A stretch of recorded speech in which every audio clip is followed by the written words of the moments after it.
In this video, I want to talk a little bit about the long-term effects of emotional incest, particularly if they are within the dynamics of the opposite gender parent, who is the person with which the emotional enmeshment is occurring. It could also be like the same gender parent, depending on who you're attracted to later in life. But the point being that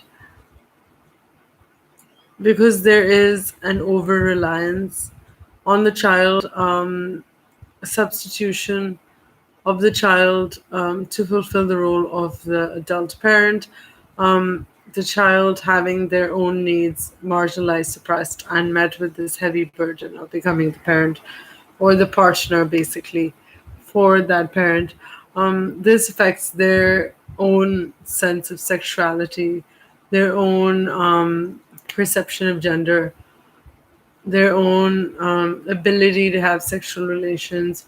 Either they may not feel comfortable with sex within loving, healthy relationship, or they may feel stifled emotionally, or they may experience hypersexualization but not be able to connect emotionally.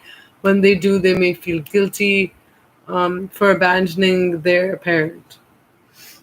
So they may also feel long-term inadequacy, low self-esteem, because they never developed as human beings to the extent in the way that human beings develop from the childhood age, infancy, to being an adult. So they may also suffer from sex addiction, love avoidance, love addiction. Love addiction and love avoidance can actually occur together because you can switch between the two. Love addiction is just this kind of codependent kind of love where you're addicted to your partner and you derive your sense of identity, well-being from that. And when the relationship becomes rocky, you kind of feel really disbalanced. You're not able to cope as a human being. Your entire world gets shook. So because you idealize that parent, you may devalue others and have inappropriate expectations on your partner, realizing, feeling that they never meet those needs completely the way that parent did, comparing them to the parent, also triangulating in very strange, bizarre ways. For instance, saying, putting pressure on your partner to behave a certain way in front of the parent, expecting that particular phone calls with the parent will make you, the adult child, feel good, that this conversation will be good, that this time I'm going to prove to them that I'm going to make them feel like what I feel. I'm going to make them feel proud of me. I'm going to make them feel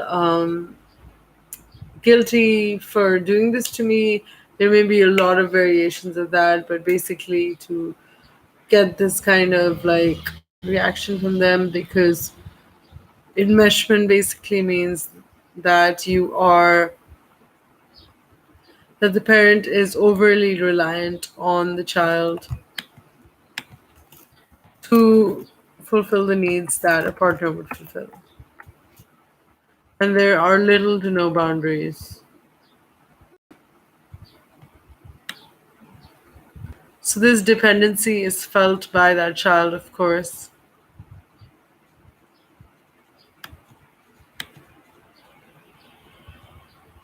So the effects of this are mimic actual incest, although arguably to a lesser degree, sexual incest being one of the most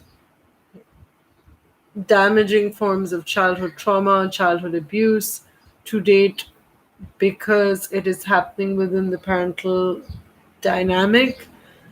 It changes your perception of reality, of relationships, of trust, and all the memories you had, because this is your primary caregiver. They introduce you to the world. They gave birth to you, they fended for you, they, in a way, they did fend for you, but in a way, they took away your childhood, they took away your ability to experience a normal, healthy childhood, which was basically where you could be yourself, where you could be playful, innocent, not worry, not stress about things, not have to become like an adult from a very early age, inappropriate just maturity, and then also like parts of you that are really, really stunted. Therefore, it's a very controversial topic, and has a lot of connotations that I won't really get into. But basically, the child's needs are ignored, and the relationship exists to meet solely the needs of the parent. The adult may not be aware of the problems that they are creating or what they're doing. It doesn't have to be deliberate. It could just be that they're lonely, that they're tired, that they're overwhelmed, they have too many responsibilities, they are within a single family dynamic. A lot of reasons could be causing this.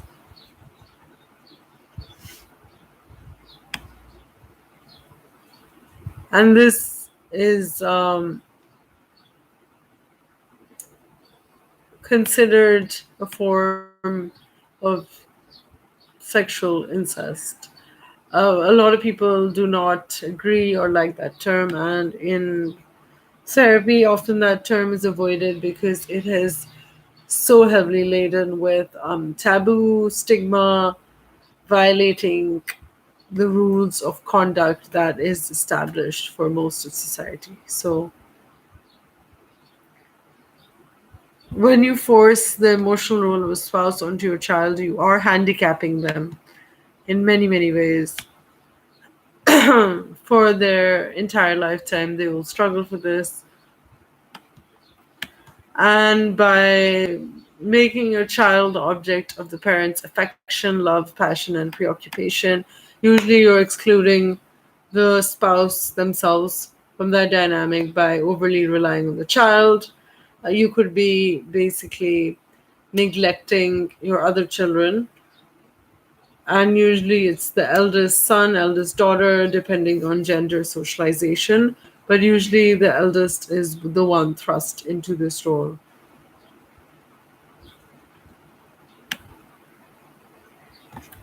So we're going to talk about that there then develops a love-hate relationship with the offending parent. The child may feel forced, trapped to be in that dynamic. They may feel guilty, as I mentioned, to be with their partner. They may feel like the partner is making unreasonable demands when they're really not. They may also engage in a lot of compulsive behaviors, whether sex, substances, alcohol, work, food. They may also develop avoidant tendencies, which basically means that intimacy makes them uncomfortable. They want to escape. They feel really, initially, they, of course, like as all human beings, we want to be nurtured, we want to be loved, we want affection and attention. But in the long run, while initially they may seek this out, they may especially like partners who are more towards like needy codependency, love addicts. They may themselves be love addicts, but they switch between love addiction and love avoidancy. What is tragic, especially, I feel, is that these are intergenerational patterns. So, for instance, a female who has an avoidant father can then choose an avoidant partner, while she herself may be emotionally needy because she never got that love and affection from her father, who was not able to express it in a healthy way. And then she became overly needy, dependent, reliant on that for her own self esteem needs to be met, to feel like she matters.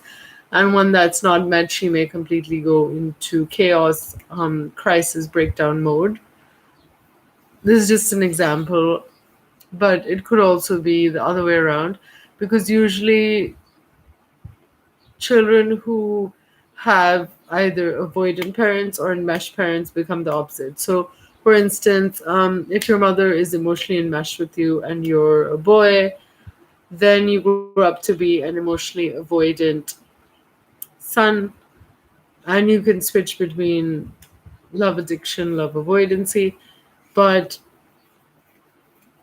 while you desperately crave it, it makes you really uncomfortable to be intimate, to talk about vulnerable things, to share your real emotions, your real self, which is really scary because vulnerability and to build emotional intimacy requires you to be comfortable with yourself, to love yourself, acknowledge yourself, to be able to risk putting yourself in that position where someone can see you as weak, someone can see you as inadequate.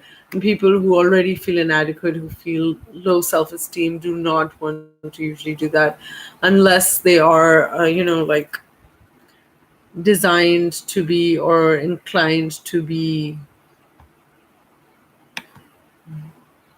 more inclined to be just more giving, or they really crave that intimacy themselves. So again, difficulties relating to your sexual identity and gender is often common because this is a form of sexual abuse. So it is affecting your sexual identity, whether you're becoming hypersexualized as an adult, or whether you have difficulties, or whether, as in difficulties with having sexual relations, or it could be a combination of both, where you switch between the two, hypersexualization and inability to be a sexually functioning adult. So, excessive triangulation may occur between work, family, romantic relationships, and their partner, which means that you kind of draw them into this triangle where they have to, where they feel like they're fighting for priority, they're fighting for your time, they're fighting for attention. You're comparing them to your family, or you're sidelining them for work, or you're ignoring them while you're doing that.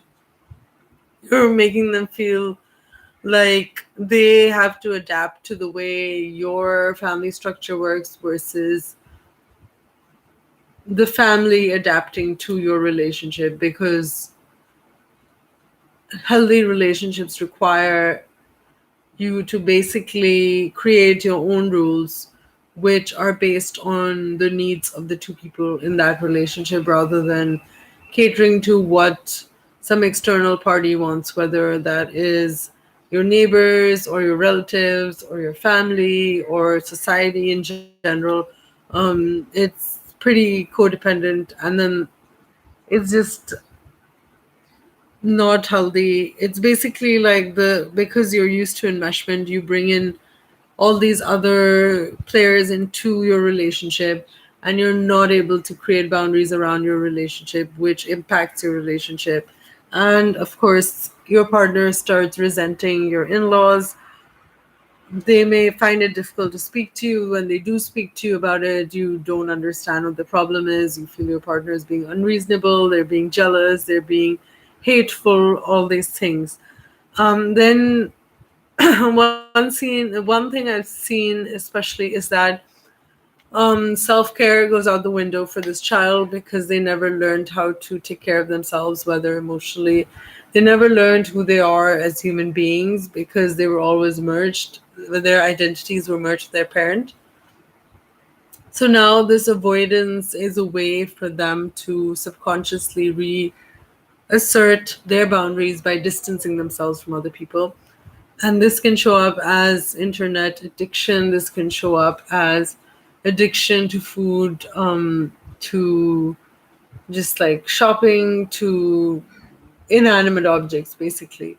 Because that creates like this sense of connection, but it's also non-threatening, because obviously that thing does not come into your zone like a human being does. So you can sort of cut it off when you want to, but it's also like making you feel connected, which is basically What I believe, and also like there's a lot of research on this, what addiction basically is human beings have a need to connect to something, whether it's porn, whether it's food, whether it's just like whatever it is, like work, just reading a lot, whatever like gives you that gratification. You find it, if especially if you're unable to find that with human beings because of abuse, neglect, trauma in your past, that severely limits your ability to have that in a healthy way, because as human beings our nervous systems are designed to connect. We want affection, we want attention, we want bonding.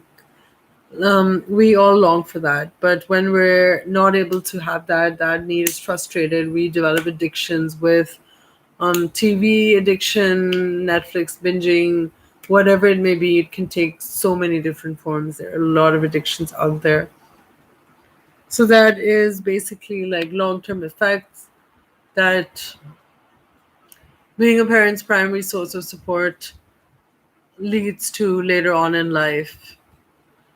And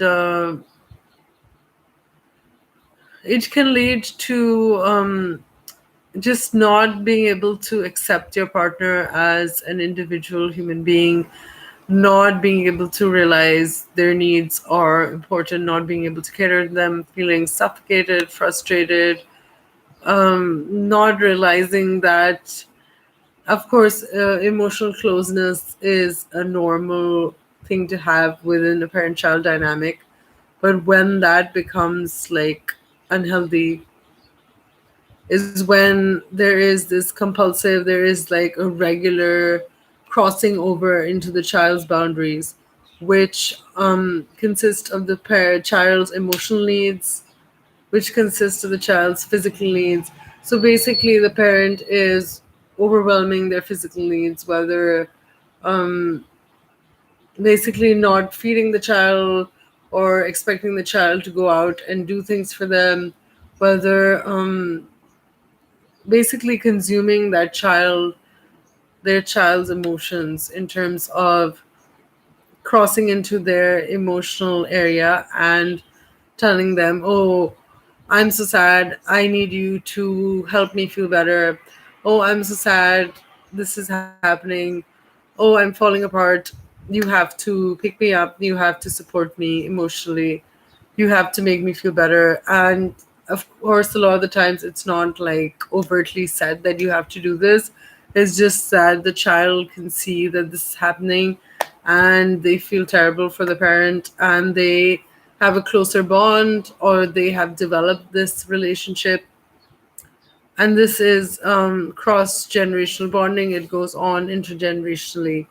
So that makes it much, much more difficult to break that cycle, because it usually goes on from one generation to the other, and it can change forms, it can change, can become like sexual abuse, it can become emotional abuse, it can become, can take on different forms and a life of its own that goes on, but it gets transferred in one way or form in all the children and all the adults in that dynamic, the parents and the children themselves. So it may be really difficult to reconcile, because we feel we have had healthy childhoods. We may feel really indebted, connected, nurtured by those relationships. To come to that realization is in itself a very, very long, strenuous, challenging process that we usually as human beings don't come to unless we have thought and felt and gone into the depths of that, or we have experienced really the consequences of that, hit many rock bottoms before we realize that this is a real problem. Over time, we may come about realizing that over different stages, different experiences, but we may not realize the extent of that until we actually experience it in its full fledged consequences over the long term. So, yeah, just some things to keep in mind. And It shows up as chronic relationship problems, high and low self-esteem. There may be high self-esteem in some things. For instance, you may be proud of your success in certain areas of life. You may be proud of your physical attractiveness. You may be proud of how well spoken you are. You may be proud of your confidence. But then in other ways, um, you may have low self esteem. You do not trust yourself to get things done. You may have a fear of failure. You may have chronic feelings of emptiness. You may have long term sadness, depression, anxiety that is very, very deep. That's something I've seen a lot in this dynamic because children were initially powerless. They felt very uncomfortable, and they were being basically their territory was being invaded. So they developed their way of being in relationships was to be in a relationship, but to kind of maintain as much distance as possible. And over time, their partner experiences it as more and more distance. Initially, they are attracted to people who kind of go, they have the same vibe as that parent, basically, but that is that emotional enmeshment. They kind of come into their zone, they draw them out, avoiding people like that because they feel their attachment needs are met very quickly. They may usually be like introvert or they may be withdrawn emotionally, and someone who is very playful, very um, just expressive, very giving, very like extroverted about their emotions may draw that person out and make them feel comfortable also because that is their original dynamic, so they feel at home in that dynamic, but also because that person basically draws them out and gets them to open up initially, and that feels great because they suffer from not being able to do that. But initially, if like that, while that's happening, later on, of course, that dynamic becomes more entrenched, and the differences, the gap starts becoming wider and wider, and then both people start feeling uncomfortable more and more over time.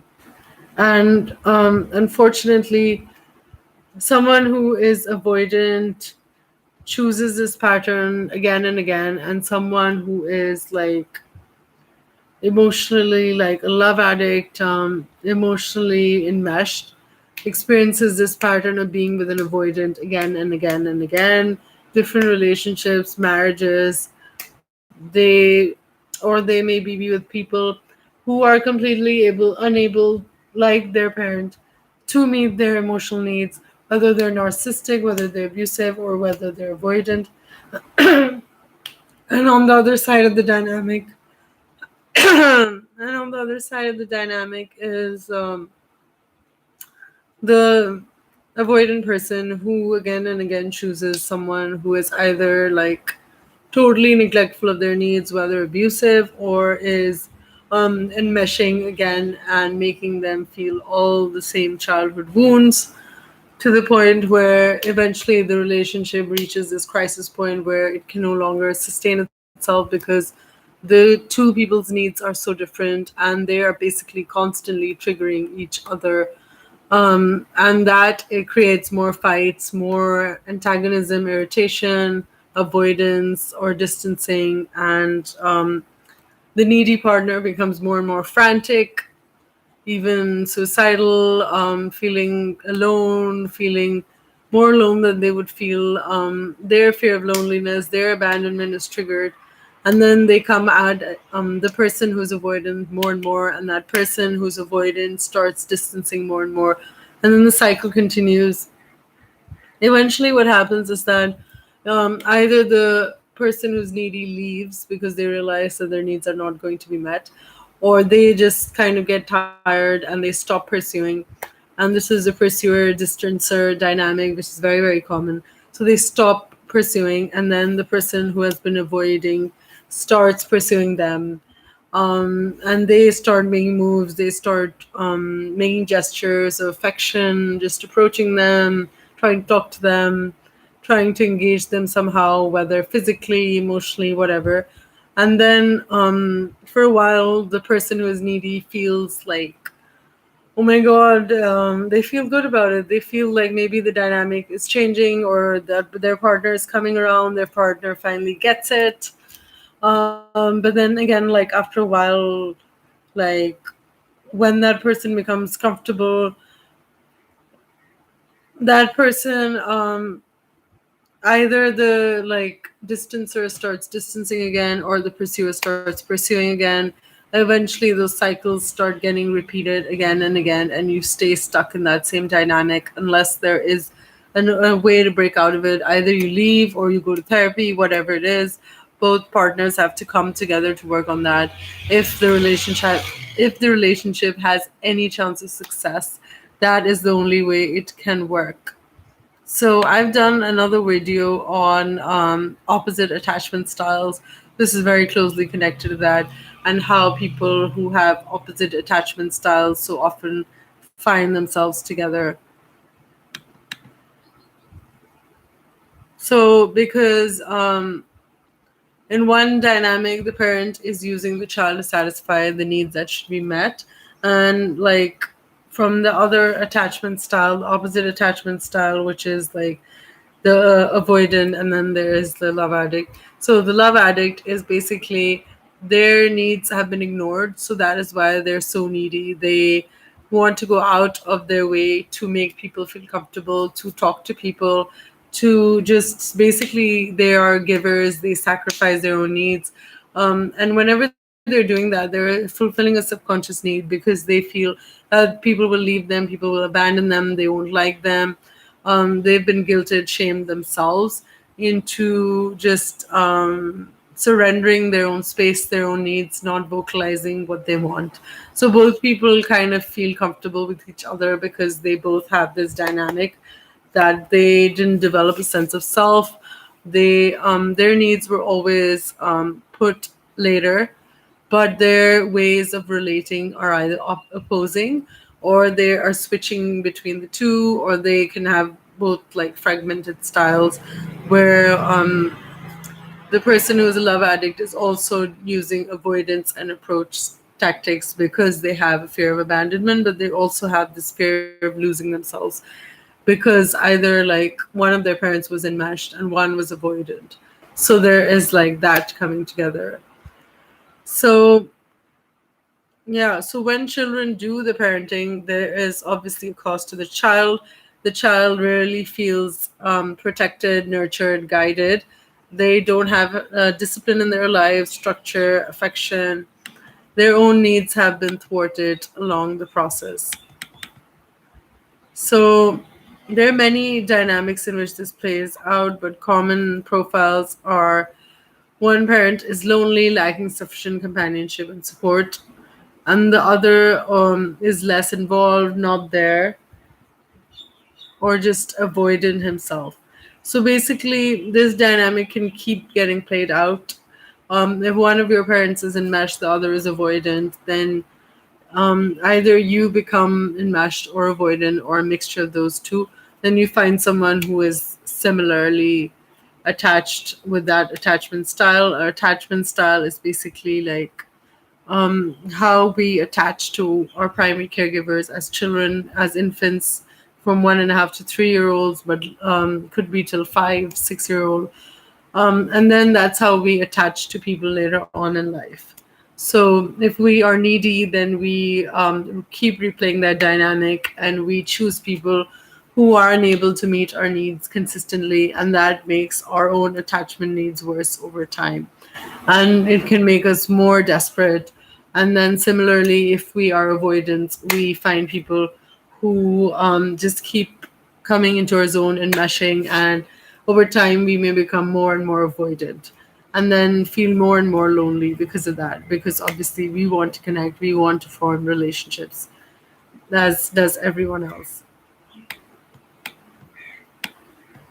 So um, the child, when they idolize one of the parents, they become blind to their faults. And It is difficult for any adult in a relationship with a grown child to match up to the idealized parent. No one is ever good enough. This is very common.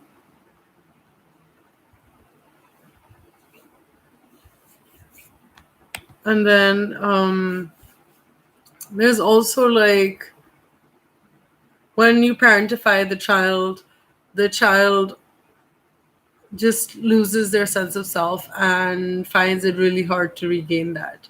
So that may be a continuous struggle. And what is sad is that people die, they spend their entire lives in this, and they die unhappy in this dynamic, which is actually, unfortunately, what mostly occurs.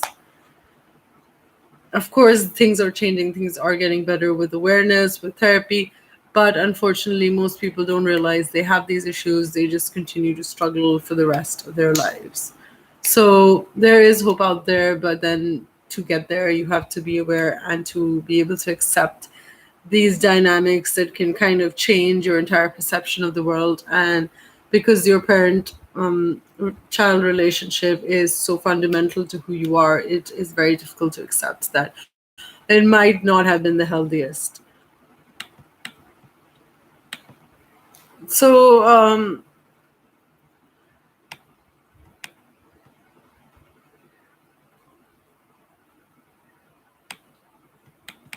so there's this checklist of enmeshment. A parent sharing confidences with their child, being best friends, source of emotional support, being the favorite, most talented, or lovable child. Of course, none of these are completely diagnostic criteria, but they, if they're occurring together, they may be indicative of this emotional enmeshment. So, a parent thinking you're better company or preferring your company over their spouse, feeling guilty when you spend time away from one of your parents or both, um, getting the impression that your parent does not want you to marry or move away. Although your parent may get along with the person you're dating very well, but again, they may not want you to. Um, there may be this like weird, uncomfortable dynamic that you're still feeling that you don't know why that's happening. So, although they may be totally friendly with that person, you just still feel weird about the whole thing. So, parent violating your privacy, that's another one of these. And then, so unmet adult needs. A parent could turn to you for comfort, advice, whether life advice, relationship advice. They may ask you, like, how to handle situations, like social situations. And then you feel like you have to hold back your own needs, your own desires to protect your parent. You may have to step in for your parent on behalf of your parent with other adults, so that is jeopardizing you later on in life. Feeling responsible for your parents' happiness, feeling like you are in charge of that, taking on extra blame. If your parent is unhappy, feeling responsible for making them feel happy again, basically to caretake for them, that you later on perhaps do in your adult relationships, or you want to run away when you feel like you need to do that. One of the parents could be lonely, they could be angry, depressed, not have friends. You could be in like an area where there's not that much population, so that plays into that.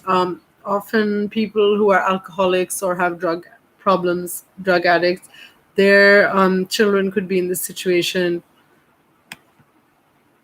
One of the parent could be too indulgent or permissive, and the other could be way stricter.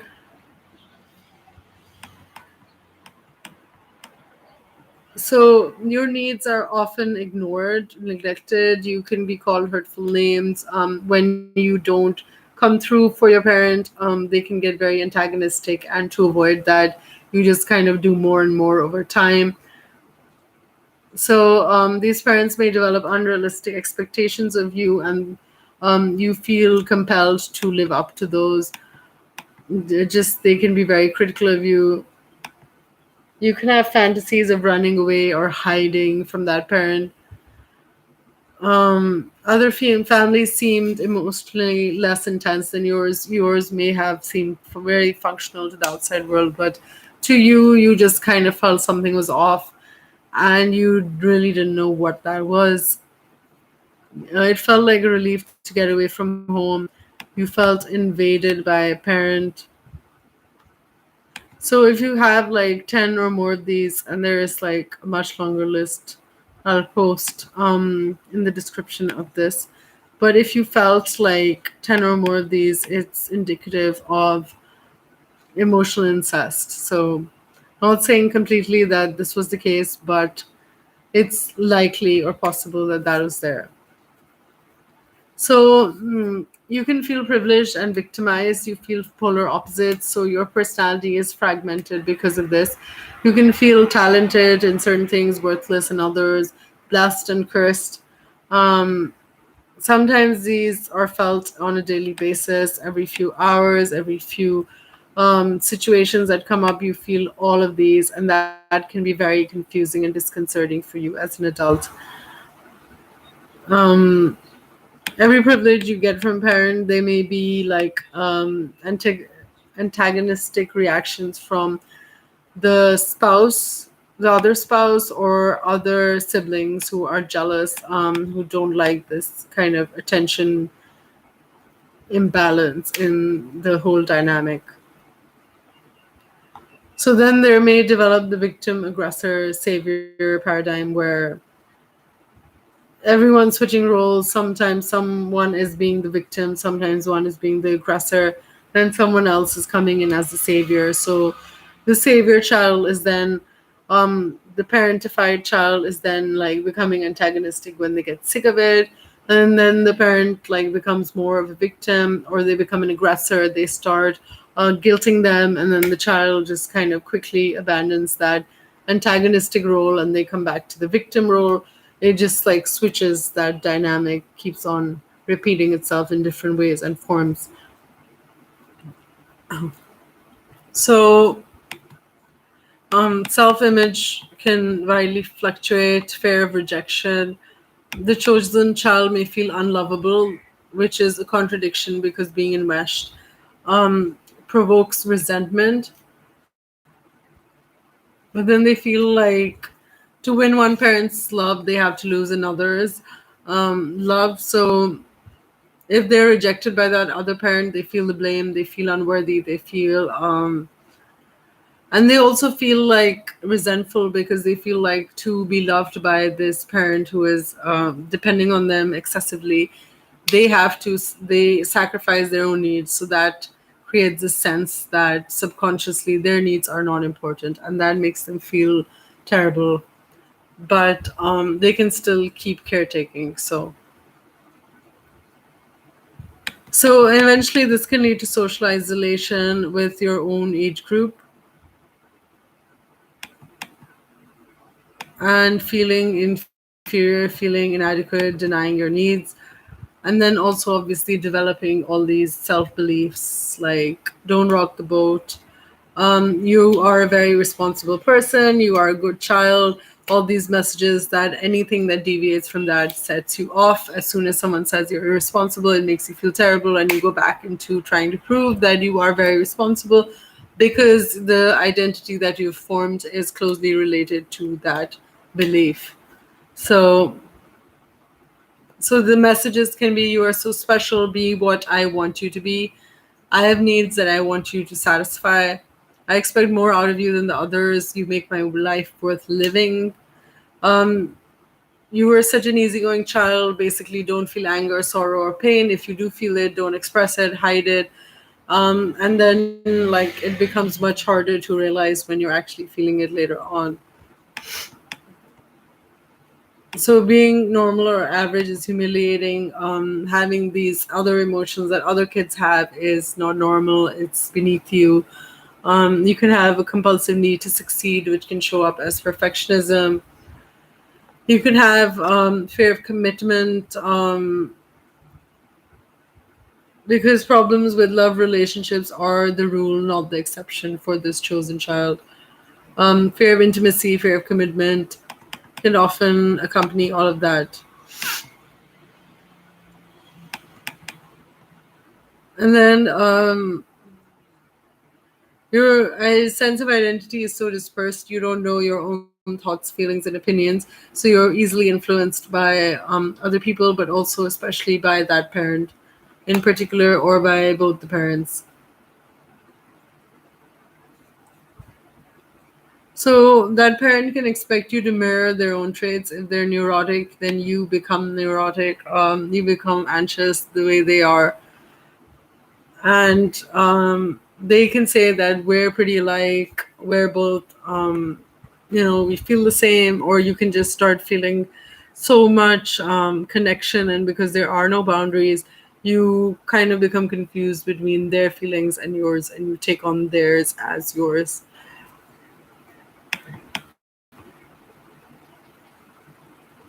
So you can the way you can become attracted to narcissists is this unconscious reaction recreation of the dynamics of the parent child relationships.